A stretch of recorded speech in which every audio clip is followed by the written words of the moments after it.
Family greetings, welcome back to my channel. I have a short response to the Ronnie O'Neal murder trial that I felt it was necessary to share with my subscribers. Okay, now initially when I saw that Ronnie O'Neal elected to actually represent himself in a murder trial, I already felt that this was a person who was becoming unglued. This is a person who is unraveling before the viewing public. Alright? In his opening statements, his facial expressions and his vocal inflections gave us the impression that this was indeed a madman clutching to some aspects of reality. Okay? But what I've noticed throughout the recent sittings of the case is the fact that there seem to be some inconsistencies in the accounts of what took place that night. Alright? Ronnie O'Neal actually encountered several key witnesses for the prosecution who actually pointedly identified him and gave him very little leeway as far as questioning what took place that night.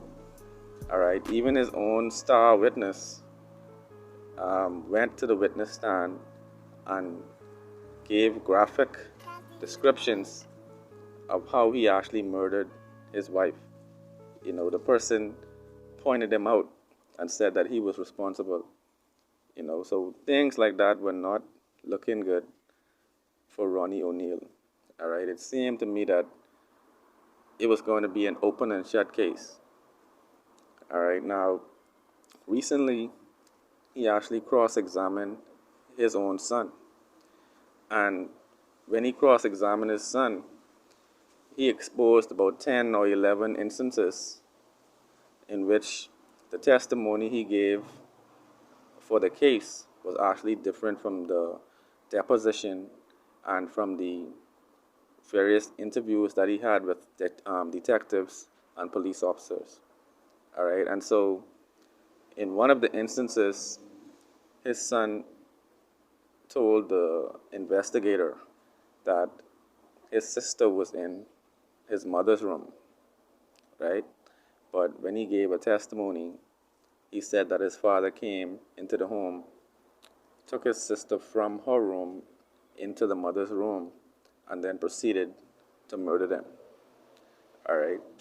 And so there were several statements like these that Ronnie O'Neal managed to string together, which actually gave the impression that his son is being coached. Alright?